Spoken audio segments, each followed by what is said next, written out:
All the world's a stage, and all the men and women merely players.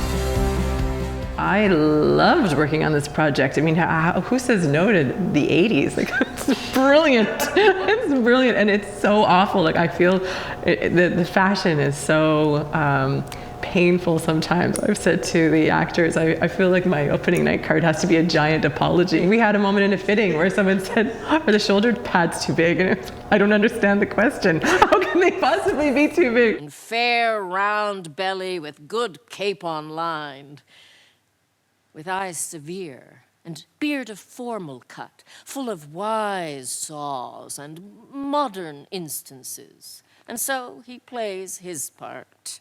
I was born in Newfoundland and lived there in the 80s, and it was a pretty wild time.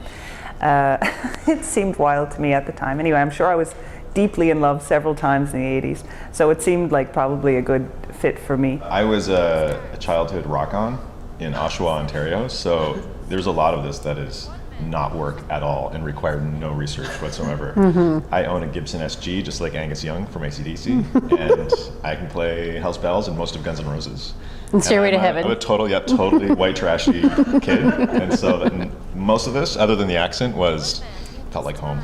And it is home for me. Yeah. I was a child of the 80s in Newfoundland, so yeah, it's great. It's a real walk down memory lane for me.